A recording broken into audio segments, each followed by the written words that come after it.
بسم الله الرحمن الرحيم الحمد لله الصلاة والسلام على رسول الله وعلى آله وصحبه ومن والاه. Salam alaikum wa rahmatullah.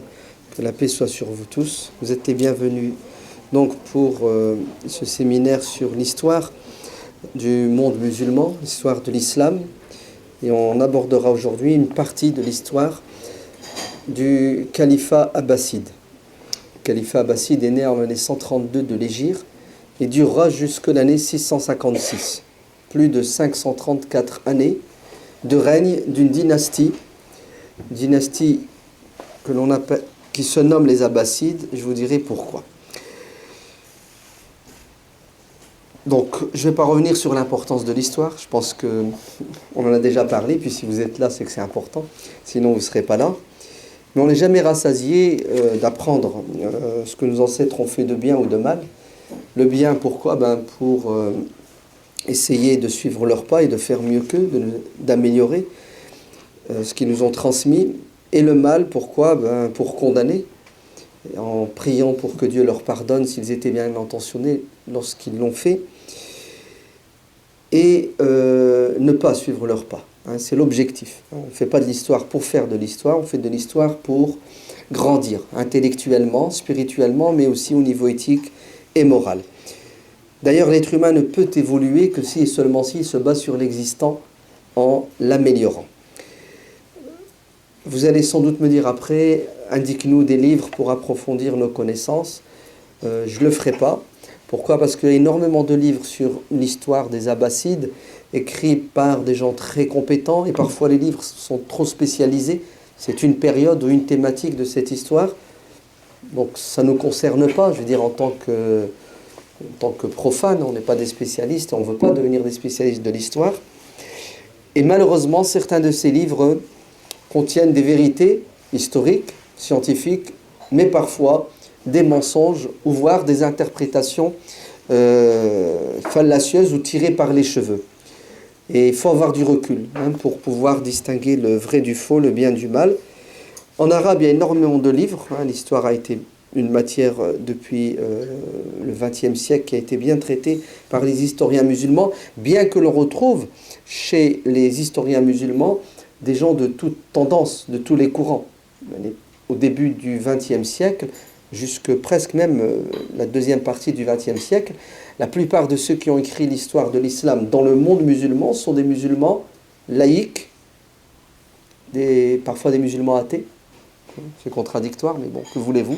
Le mec, il est communiste, léniniste, bolchéviste, tous les istes sauf islamistes intégristes.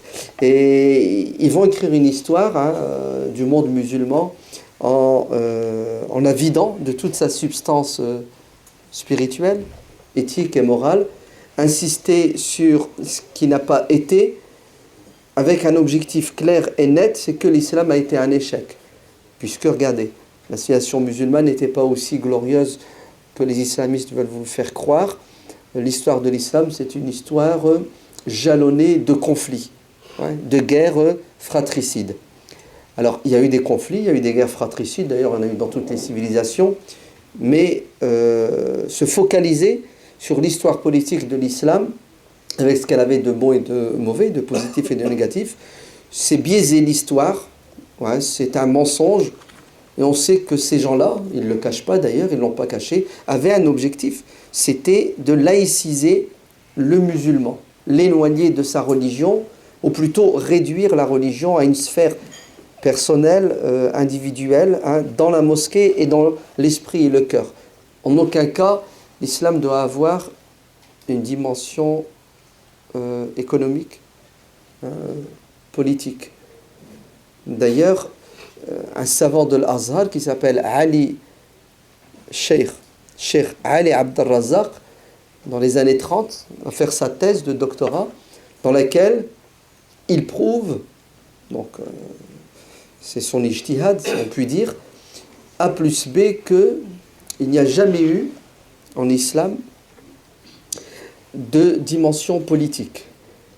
Ceux qui ont créé la civilisation musulmane n'étaient pas des religieux et n'avaient pas l'objectif de gouverner au nom de la religion, puisque la religion ne renferme pas ce dont on aurait besoin pour diriger.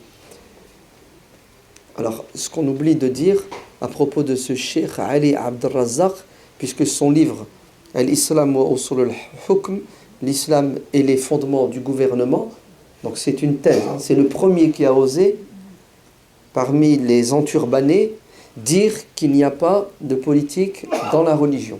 Viendra après le fameux Sadat qui dira pas de politique en religion et pas de religion en politique. Ça sera son slogan. Son livre va être traduit dans plusieurs langues pour dire wa shahida shahidun min ahliha. Ce sont vos maîtres spirituels, vos shuyukh qui prouvent que l'islam est apolitique, c'est une religion laïque. La malhonnêteté intellectuelle de ces personnes les a poussés à taire une vérité flagrante, c'est que le Cheikh Ali Abd al-Razzaq va revenir sur sa thèse. Il va écrire un livre et des articles où il dit « Je me suis trompé, tout ce que j'ai dit c'est faux, voilà ce en quoi je crois. L'islam a une dimension spirituelle, économique et politique. Mais ça, on l'a tué, on ne l'a pas dit. Il paraît même que le grand Taha Hussein, qui a été mis aussi sur un piédestal parce qu'il était laïque, non, anticlérical, anti-religieux, il paraît que lui aussi, à la fin de sa vie, il a fait son mea culpa et son repentir en disant « Seigneur, je me suis trompé, tout ce que j'ai dit sur le Coran, sur la religion, je ne le pense plus, je ne le dis plus aujourd'hui. » Donc, vous voyez que l'objectivité n'est pas toujours présente dans la plupart des livres d'histoire qui traitent l'histoire de la civilisation musulmane. C'est une réalité. Alors aujourd'hui, comme je vous l'ai dit, alhamdoulilah, ce sont plus les bolchevistes, léninistes qui tiennent les facs dans le monde musulman et qui écrivent, mais ce sont les islamistes intégristes fondamentalistes, d'accord ? Donc l'histoire aujourd'hui, c'est une histoire, alhamdoulilah, qui reflète la réalité, c'est-à-dire ce qui a été, ce qui n'a pas été. Et on n'a pas de scrupule à dire que un musulman s'est trompé, s'est égaré, et que c'est un criminel, un despote et un tyran. Oui, parce qu'on n'a pas le monopole du bien, ni de la vérité, ni de la justice. D'accord ? Alors, je vais plus insister sur l'histoire politique, faute de temps. On reviendra ultérieurement, Inch'Allah, sur le côté civilisationnel, hein, donc les lettres, la science, la littérature, l'architecture, etc. L'histoire des Abbassides est longue, c'est 534 années. Ça n'a rien à voir avec les Omeyyades. Donc, on va parler aujourd'hui de la première période, car l'histoire des Abbassides se partage en 3 périodes. Une première de l'année 132 à l'année 232, 100 ans, où on va avoir la création de l'Empire abbasside et la structuration de cet empire jusqu'à une apogée en année 232 pour connaître ensuite une stagnation qui va vite mener à une périgée, donc à une chute. 9 califes puissants qui vont construire cet empire de l'année 132 à l'année 232. Et après, la deuxième période, c'est une période où l'armée va prendre la place des politiques. Une première période où ce sont les Turcs, puisque les califes vont intégrer dans l'armée abbasside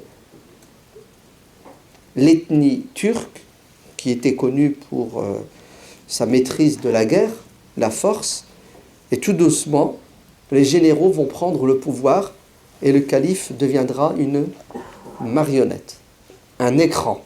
Ceux qui dirigent derrière, ce sont les militaires. De l'année 232 à l'année 333. À nouveau pendant une période de 102 ans. La deuxième période, de l'année 333 à l'année 447, le califat abbasside sera entre les mains de ceux qu'on appelle les bouyides, el-Bouayhiyoun, c'est-à-dire des musulmans de confession chiite. les bouyides mettront en avant le calife abbasside sunnite et dirigeront derrière, viendront juste après les bouyides les Seldjoukides, qui sont des musulmans sunnites de l'ethnie à nouveau turque, qui vont devenir le rempart contre les attaques extérieures, donc les attaques byzantines, et aussi intérieures des différentes sectes qui existaient, notamment les sectes chiites, de l'année 447 à l'année 590. Et après, ça sera la fin de l'Empire abbasside, 656, l'année 656, la chute et la destruction d'une partie de Bagdad.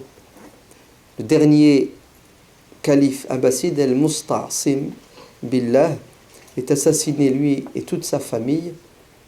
C'est l'invasion des Mongols. Hulaku détruit une partie du monde musulman et le domine. Très bien. D'où viennent les Abbassides? Abbasside, ça vient de Al-Abbas.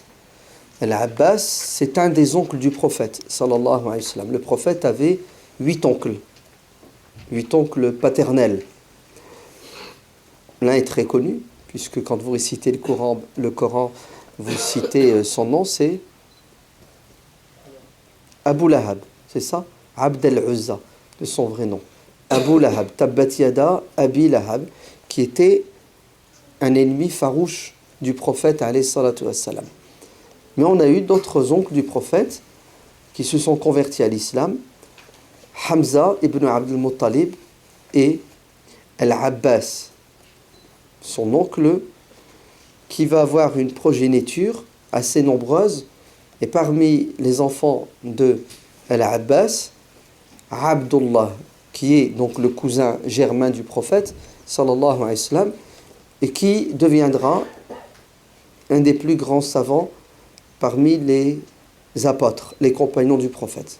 D'ailleurs, on lui donnera le titre de Hibru al-Umma, le savant de la communauté, qui s'est spécialisé entre autres dans l'exégèse coranique, le ta'wil, le tafsir du Coran. Abdullah ibn Abbas aura un fils qui se nomme Ali as-Sajjad, Ali le pieux. As-Sajjad veut dire celui qui se prosterne énormément, donc quelqu'un qui est connu pour la dévotion et pour la piété. C'est le fils de Ali, qui s'appelle Muhammad, qui va commencer la révolte. Et la révolte commence d'abord par quoi? Par les idées. Les Omeyyades sont en fin de vie, fin de course. Il y a beaucoup de choses qui ne vont pas dans la gestion de l'Empire. On avait parlé la dernière fois, quand on a parlé des Omeyyades, de certains califes Omeyyades qui étaient des despotes, qui étaient injustes, mauvaise gestion des richesses, pas de partage ou un partage qui ne se fait pas dans l'égalité, puisque les proches, que ce soit la famille Omeyyade ou le clan, qui est beaucoup plus large, profitaient des richesses de l'Empire aux dépens de la majorité, et aussi, à cette époque-là déjà, un certain racisme. Les Arabes sont préférés aux Mawali. Les Mawali, ce sont les convertis, les généralement non-arabophones, qui vont s'arabiser pour la plupart. Donc, une gestion qui commence à battre de l'aile et des oppositions qui existent déjà depuis un bout de temps, puisqu'on a parlé de l'opposition chiite, Alid, Alawiya, qui est dans un premier temps politique, qui n'est pas religieuse, et l'opposition des Kharijites, Al-Khawarij, les deux principales, d'ailleurs qui continueront et qui dureront. Donc, Hada Muhammad, le fils de Ali, le fils de Abdullah, le fils de l'Abbas, va créer un mouvement d'opposition. Il va mettre le doigt sur les dysfonctionnements chez les Omeyyades et il va appeler à quoi? À la réforme politique. Et bien entendu, puisqu'on a affaire à des musulmans fervents, cette réforme, elle se fait à la lumière de quoi? À la lumière des principes islamiques. C'est-à-dire, il faut de la justice, il faut de l'égalité, il faut. Donc vous voyez que le politique et le religieux n'ont jamais été dissociés, même par ceux qui étaient contre ceux qui gouvernaient. L'opposition était religieuse et ceux qui dirigeaient étaient religieux. Bon, chacun parfois a des interprétations différentes. Comment est-ce que ça commence? Ça commence par la propagande. Donc pendant une trentaine d'années, qu'est-ce qu'on va avoir? On va avoir des professionnels, mais vraiment des gens très compétents, qui vont entrer en contact avec la population, mais surtout, puisqu'on est encore dans des systèmes tribaux, il y a des tribus, il y a des clans, en contact avec les dirigeants, les responsables, les chefs. Pourquoi? Pour dire qu'il est temps de changer ce régime corrompu, incompétent.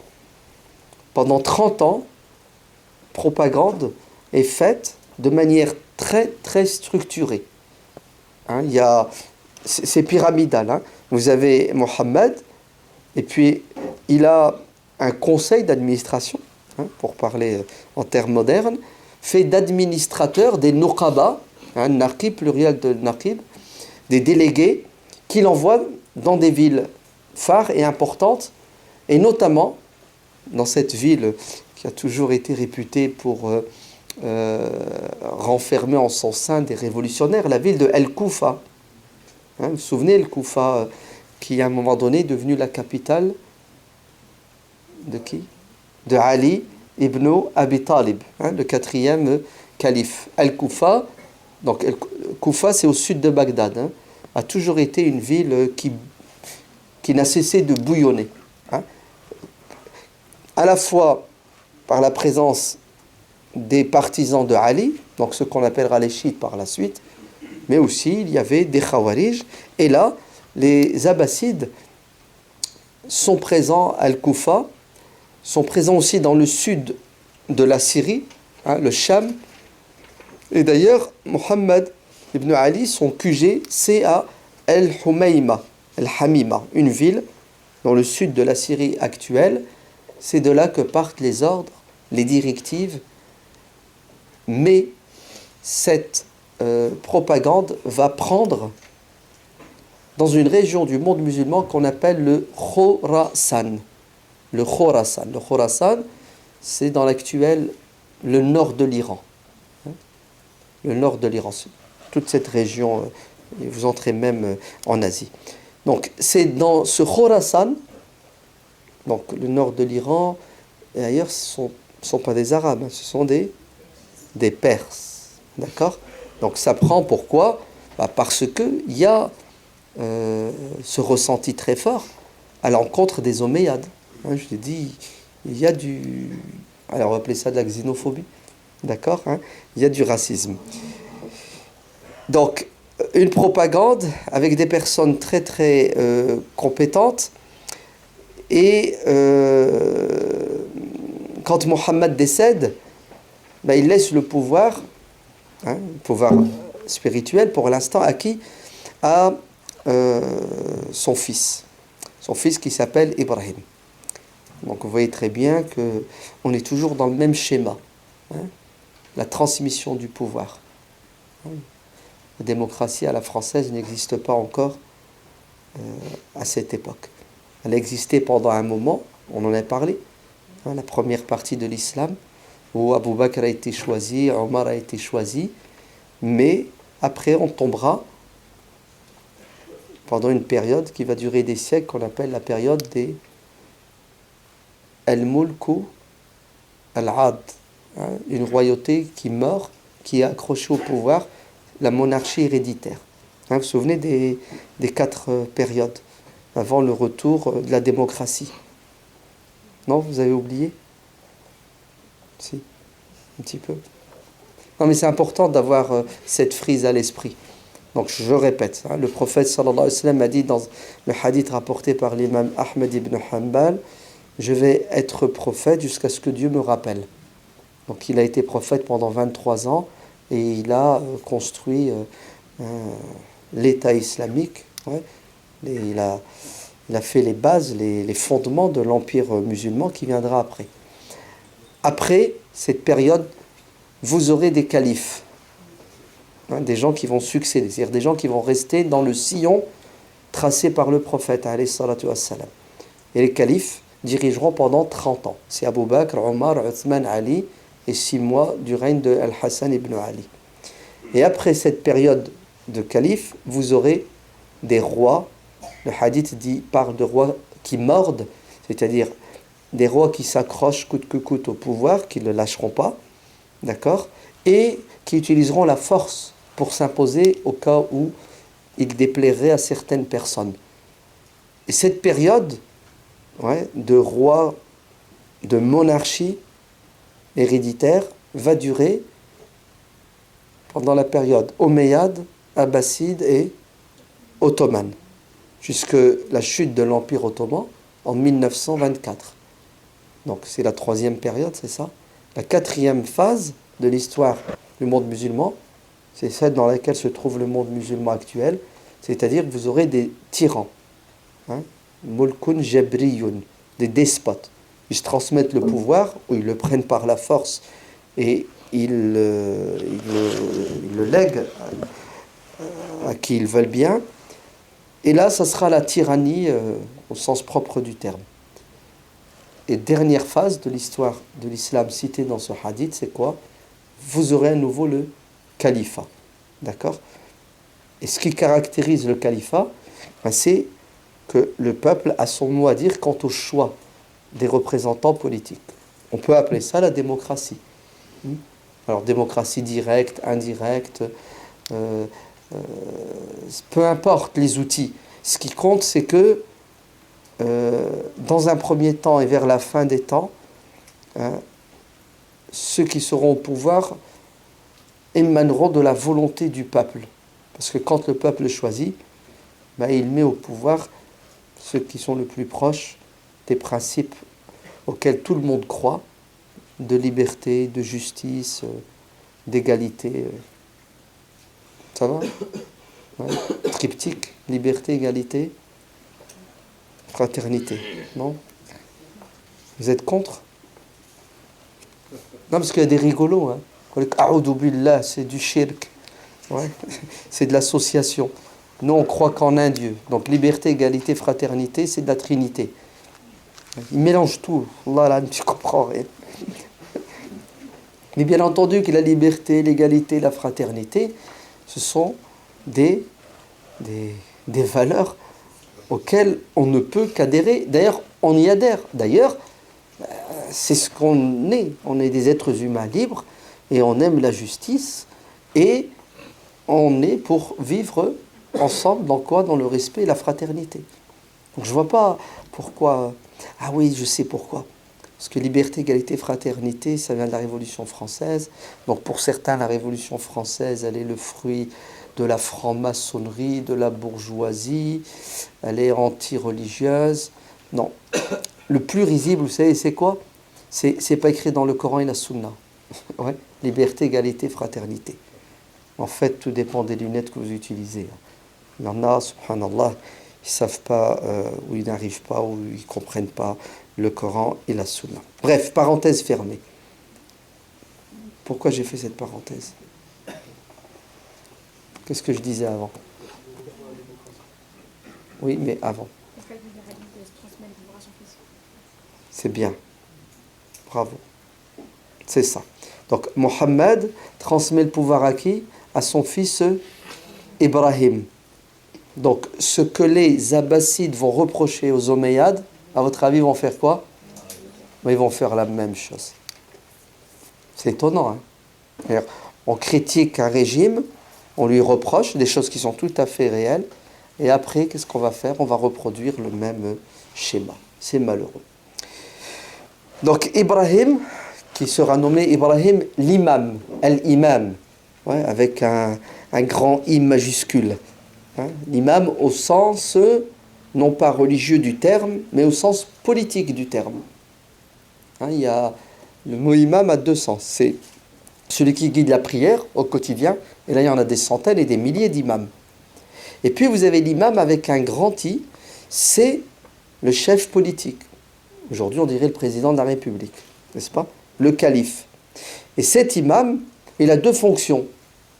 Guider la prière, quand il est présent, parce que normalement il doit avoir un savoir religieux, donc des compétences.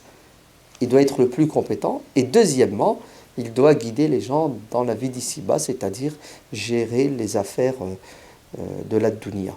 Donc, on l'appelle Ibrahim l'imam parce qu'il est censé devenir le grand imam, il est censé devenir le calife, il est censé devenir le sultan, peu importe les appellations. Et c'est lui qui va instaurer l'emblème abbasside, qui est un drapeau de couleur noire. Alors, est-ce qu'il y a des hasards dans l'histoire? Non? Je ne sais pas. Ouais. Mais en tout cas, le drapeau noir, c'est l'emblème des Abbassides. D'accord? Alors, ça m'étonnerait que nos tarés de Daesh aient emprunté cet emblème aux Abbassides, parce qu'ils doivent considérer les Abbassides comme des égarés. Ah bah oui, puisque tout le monde est égaré sauf eux, car ils détiennent la vérité. Hada Ibrahim, donc, continue le travail de son père, de son prédécesseur, et puis la mayonnaise, elle prend. Hein, les gens sont de plus en plus irrités quant aux injustices des Omeyyades, et Ibrahim va être arrêté. Il va être arrêté, il va être mis en prison, donc l'opposition, et il mourra en prison à Damas. Donc la répression contre le mouvement de révolte abbasside commence. Bah oui, quand même, les Omeyyades avaient un service d'espionnage. Il ne faut pas les prendre pour des ignares. Donc il est arrêté, il est emprisonné, et comme il n'a pas d'enfant mâle, qu'est-ce qu'il fait? Il transmet à son frère. C'est son frère qui prend le relais. Et c'est ce qu'on va retrouver chez les Abbassides. Les Abbassides, ce ne sera pas une monarchie héréditaire où le pouvoir se transmet uniquement de père à fils, mais ça se transmet aussi de frère à frère.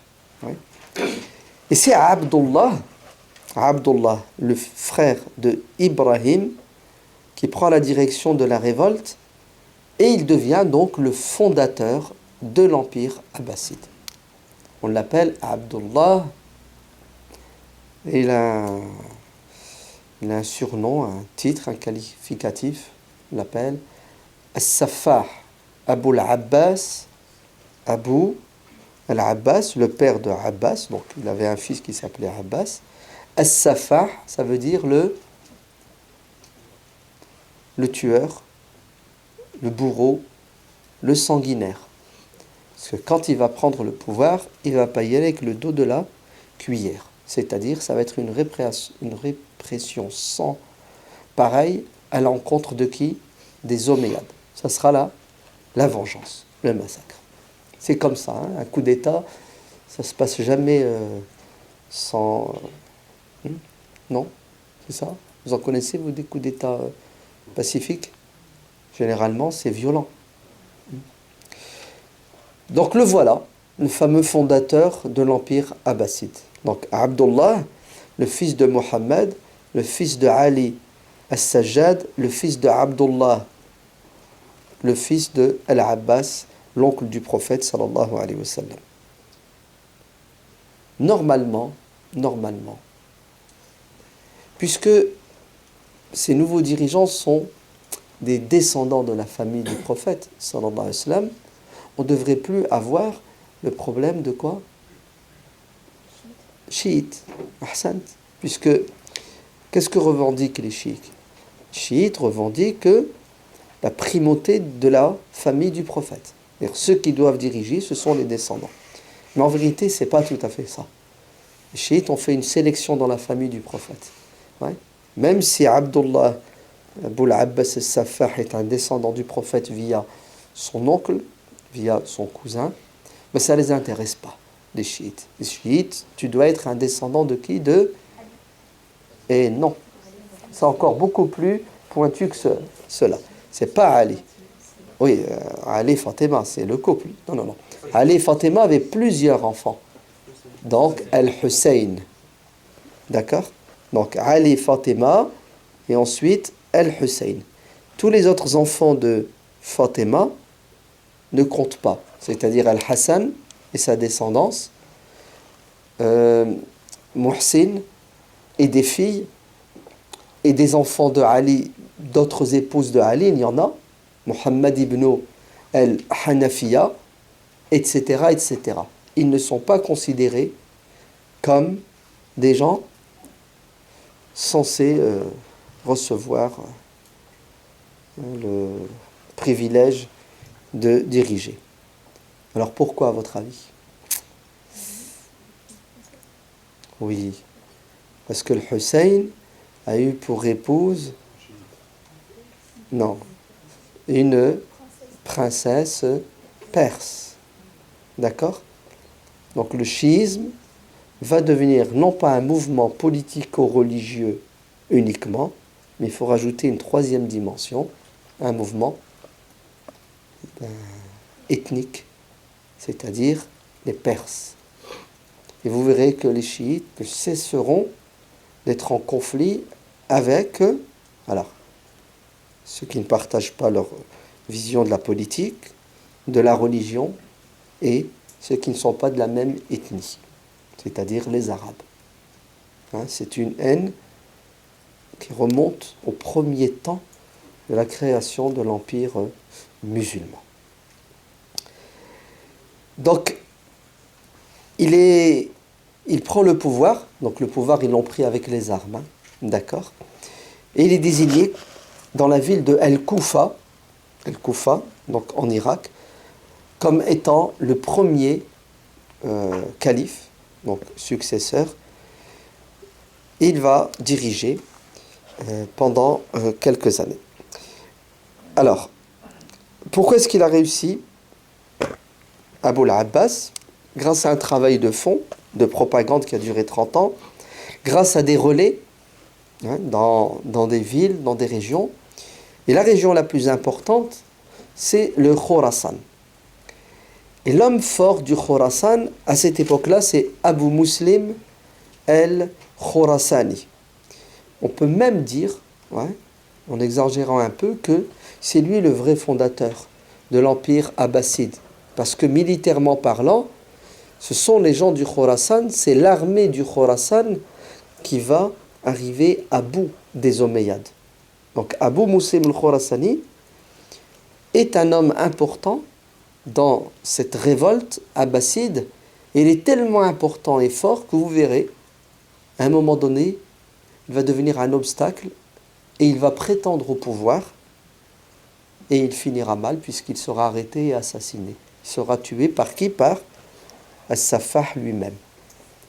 Donc, pas mal de ceux qui sont derrière cette révolte, ce coup d'État, vont finir comme Abu Muslim al-Khorasani en prison et ils seront exécutés.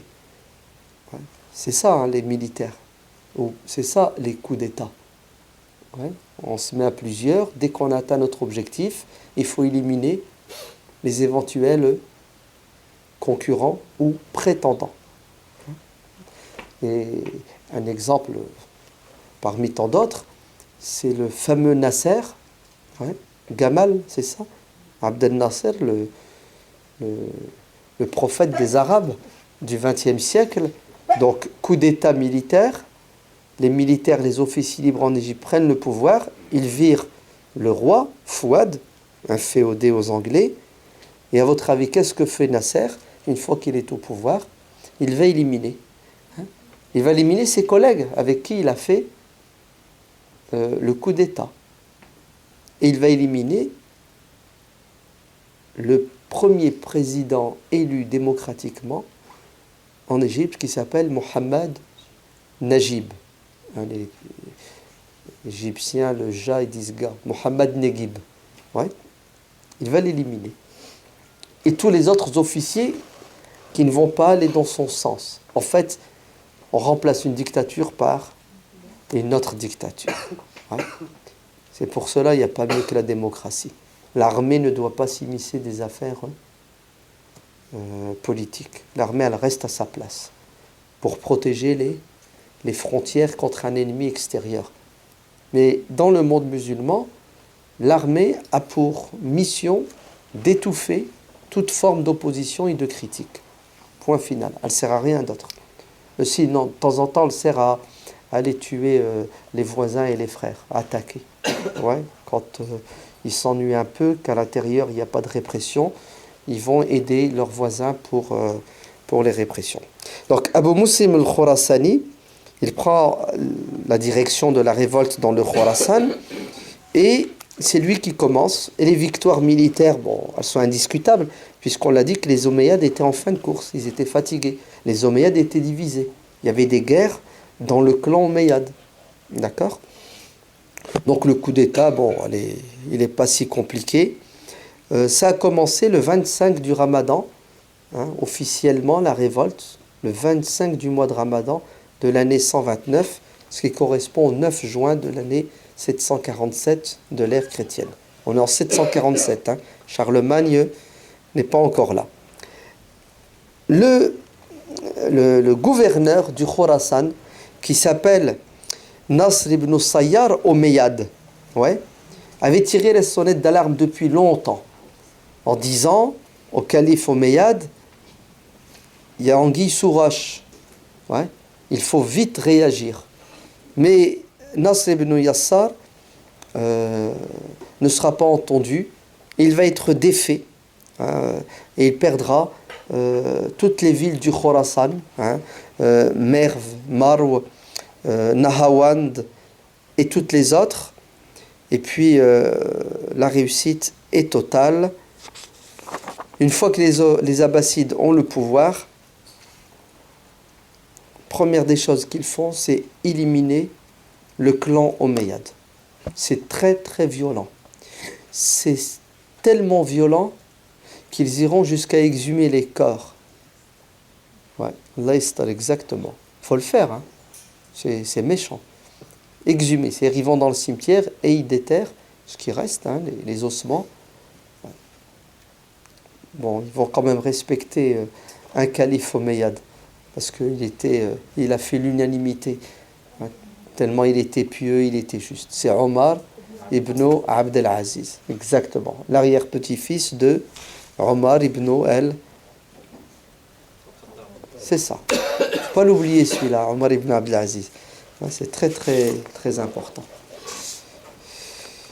Ils ne réussiront pas à éliminer tous les Omeyyades, les Abbassides. Il y en a un qui va échapper à la répression. Et il s'appelle Abdurrahman ibn Muawiyah, de surnom Abdurrahman al-Dakhil. Alors pourquoi est-ce qu'on l'appelle Dakhil ? En arabe, Dakhil, ça vient de Dakhala, entrer. Parce qu'il va fuir la répression, donc il va quitter l'Irak, il va se réfugier en Afrique du Nord, dans les tribus berbères, puisqu'il a des origines berbères, et après, il va entrer en Andalousie, hein, dans la péninsule ibérique, et il va s'installer là-bas, et qu'est-ce qu'il va faire ? Il va recréer l'empire omeyyade. Ouais. Abdurrahman al-Dakhil. On en parlera quand on parlera de l'histoire de l'Andalousie. Et Abdurrahman al-Dakhil, une fois qu'il prend le pouvoir en Espagne, en Andalousie, bien entendu, il va être combattu par les Abbassides. Les Abbassides qui vont créer des révoltes, qui vont soutenir des révoltes. Les révoltes des Kharijites, les révoltes de chiites, de berbères. Pourquoi ? Pour déstabiliser Abdurrahman al-Dakhil. Et qu'est-ce que va faire Abdurrahman al-Dakhil ? Donc il va étouffer toutes ces révoltes et il va lancer son projet de reconquête du Cham, c'est-à-dire de la Syrie, Damas. C'est un message, hein, il n'est pas du tout subliminal. Aux Abbassides, j'arrive. Et les Abbassides vont le laisser tranquille.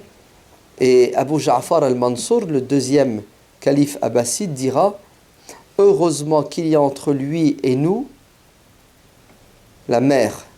Ouais.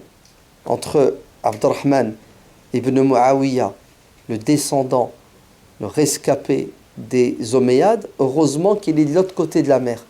Car s'il était en Afrique, il aurait été pour lui beaucoup plus facile de quoi ? De récupérer l'héritage de ses ancêtres, parce que c'était un stratège. D'ailleurs, c'est Abu Ja'far al-Mansour qui va donner le surnom suivant à Abdurrahman al-Dakhil. Il l'appellera Saqar Quraysh, le faucon des Quraysh, tellement il était puissant, tellement il était fort.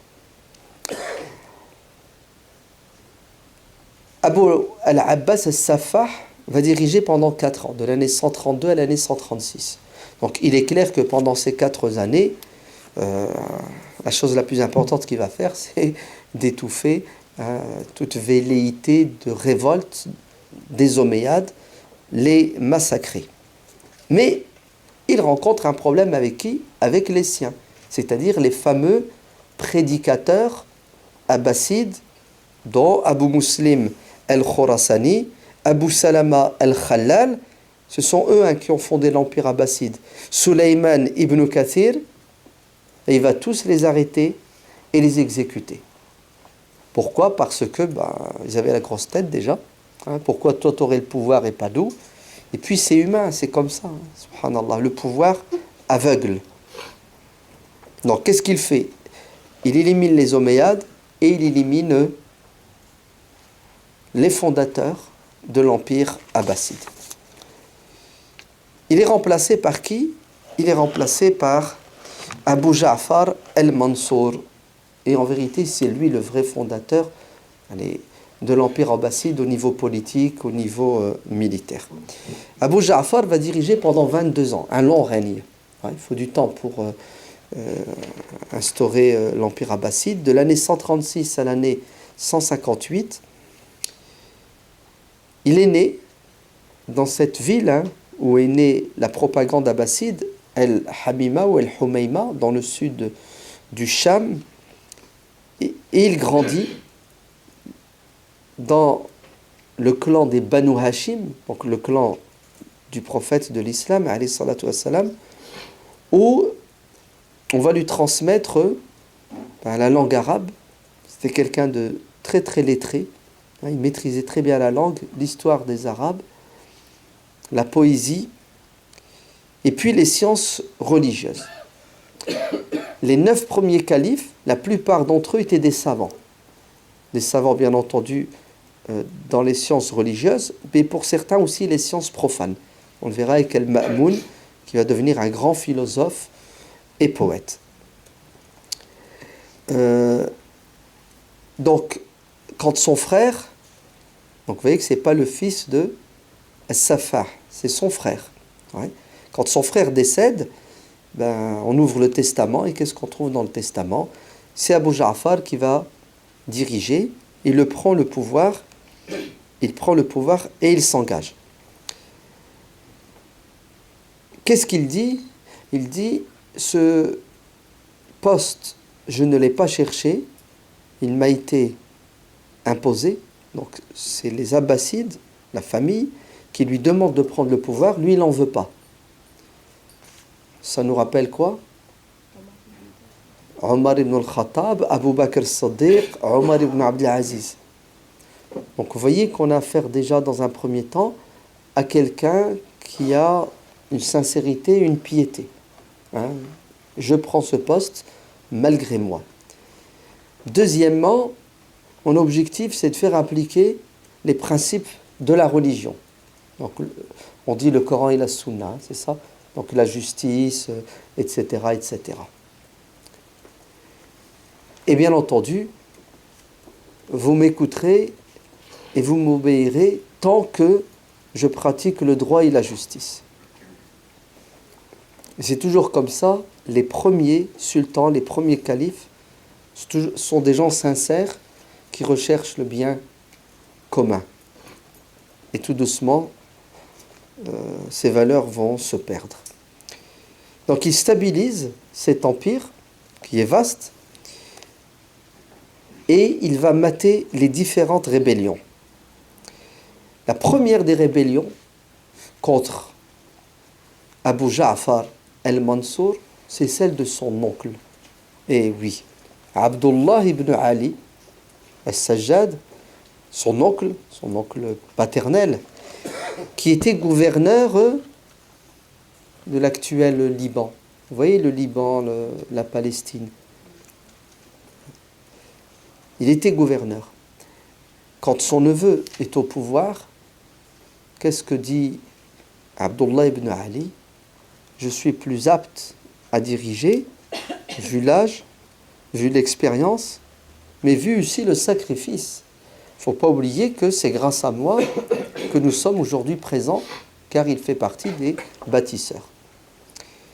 C'est malheureux, mais c'est ça le pouvoir. Ça va se terminer en guerre. Ouais. Et il va être exécuté. Ouais. Il va perdre la bataille et le neveu devra éliminer son oncle. C'est comme ça. La politique, c'est pas très humain, non? Ouais. C'est machiavélique, non? C'est pas ça? C'est comme ça qu'on dit? Machiavélique, tous les coups sont permis. Mais non, attendez, entre nous, vous êtes bien d'accord qu'il est là, il est calife, donc normalement, qu'est-ce que tu dois faire? Tu dois te soumettre et accepter. Ça, c'est la théorie. Mais dans la pratique, vous verrez que l'amour du pouvoir aveugle, si bien qu'on est prêt à tuer son père, son frère et son fils. Alors généralement, on met en avant l'intérêt général. Mais bon, il y a beaucoup d'ego dans l'histoire. Les Ottomans feront une loi pour autoriser l'infanticide. Une loi, carrément.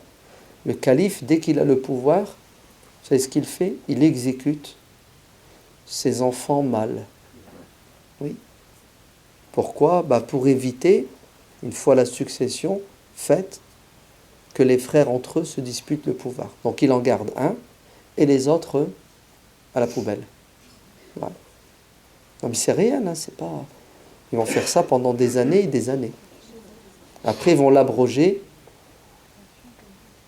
Après ils vont l'abroger et remplacer le crime par l'emprisonnement à vie.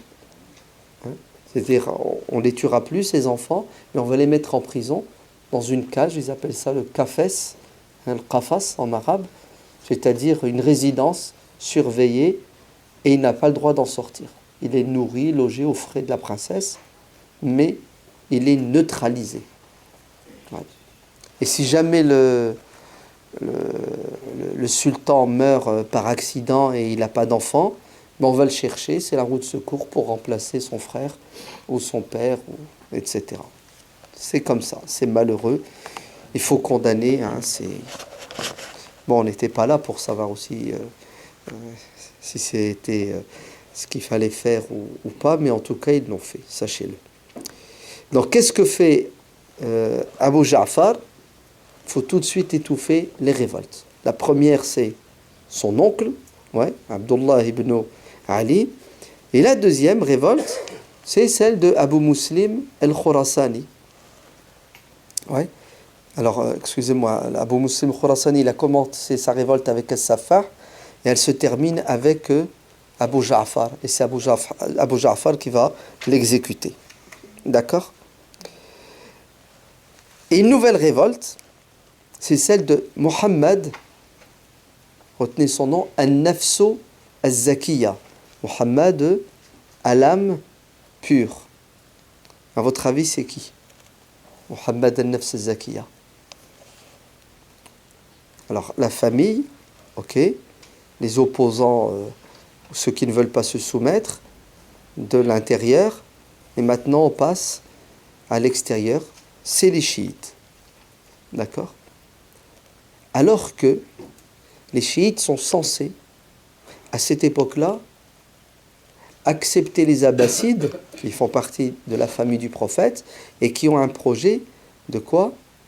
De réforme. Mais dès le début, les chiites prennent les armes. Muhammad, An-Nafs Zakiya, donc Muhammad, c'est l'arrière-petit-fils de Al-Hussein ibn Ali. Donc c'est lui, le chef du clan chiite, de la famille des Alides. lui et son frère, Ibrahim, vont commencer la prédication contre les Abbassides. Donc ils sont arrêtés. L'un à Médine, ouais, le fief, à cette époque des Alides, et l'autre à Al-Koufa, le deuxième fief des Alides, des chiites. Donc les deux sont arrêtés et sont exécutés. Il y a une autre révolte qui va faire énormément de tort, c'est celle de Sinbad. D'accord ? Pas le marin. Ouais. Donc en l'année 137 de l'Hégire, Sinbad, qui est un Perse, veut venger Abu Muslim el-Khorasani. C'est un Perse loin de l'islam. Vous le verrez à plusieurs reprises, il va y avoir des révoltes en Perse de gens qui sont très très loin de l'islam, voire même qui ne sont pas musulmans. C'est des révoltes qui durent, qui sont violentes. C'est des milliers de morts à chaque fois, parce qu'il faut écraser la révolte dans le sang. Une autre révolte, par exemple, celle des Rawandiya, comme ça qu'on l'appelle, en l'année 141 de l'Hégire. Toujours des Perses qui vengent Abu Muslim el-Khorasani, et cet homme, Hada, al-Rawandi, va très loin puisqu'il va développer une secte religieuse. Ça vous dit quelque chose, la réincarnation, la métempsychose? Après, on les verra, les trucs. Donc, quand tu décèdes, ton âme, elle quitte ton corps et elle se déplace et va s'installer dans le corps de quelqu'un d'autre. Ouais, c'est très indien, ça, non? La métempsychose. Ben, regardez, on a déjà à cette époque-là des hérésies telles que celle-ci. Ils sont musulmans, mais en même temps, ils pensent et ils croient que les âmes changent d'enveloppe charnelle. C'est ce que ça veut dire? Ça veut dire que dans cette région du monde, en Perse, malgré les conversions à l'islam, il y a toujours les résidus des croyances ancestrales perses. Le mazdakisme, mazdéisme, et d'autres religions qui existaient à l'époque. Celle de Mazdak, qui croit justement à la réincarnation. Alors j'ouvre encore une parenthèse. Si vous étudiez aujourd'hui le chiisme duodécimain, vous allez voir les restes de toutes ces croyances anciennes. Elles sont très présentes, malheureusement.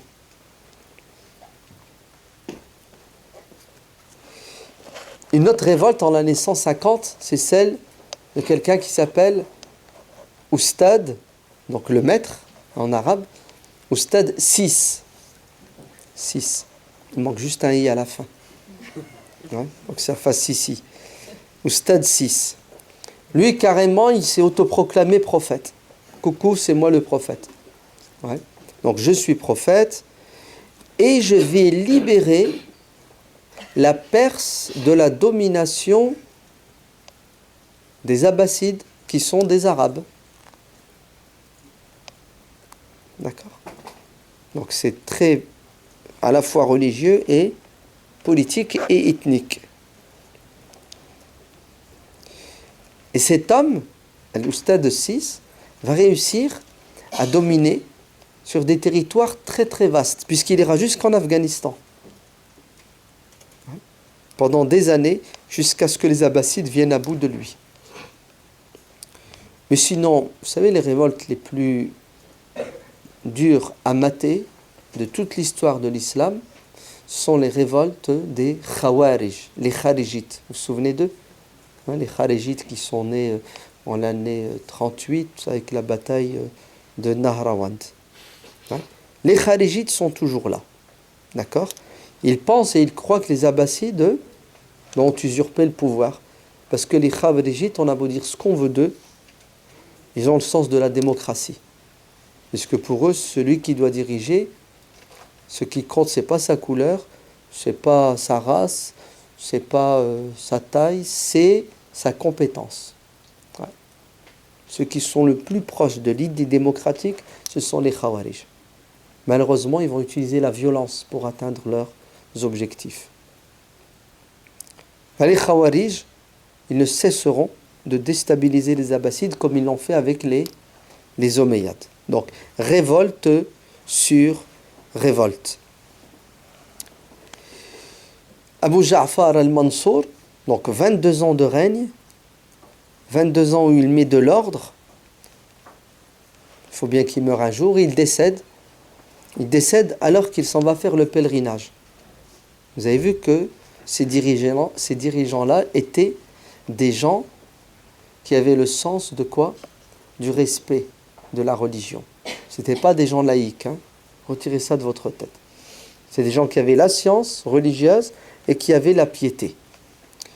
Donc il s'en va faire le pèlerinage et il décède sur le chemin le 7 octobre 775 en l'année 158 de l'Hégire. Il avait un emploi du temps assez particulier. Entre l'Asr et le Maghrib, c'était réservé pour sa famille, hein, ses femmes, ses enfants. Après l'Isha, il faisait un peu d'administratif. Et ensuite, il se reposait un tiers de la nuit pour se réveiller le dernier tiers de la nuit et le passer en prière. Vous entendez, hein? Le dernier tiers de la nuit, Abu Ja'far al-Mansour le passait en prière.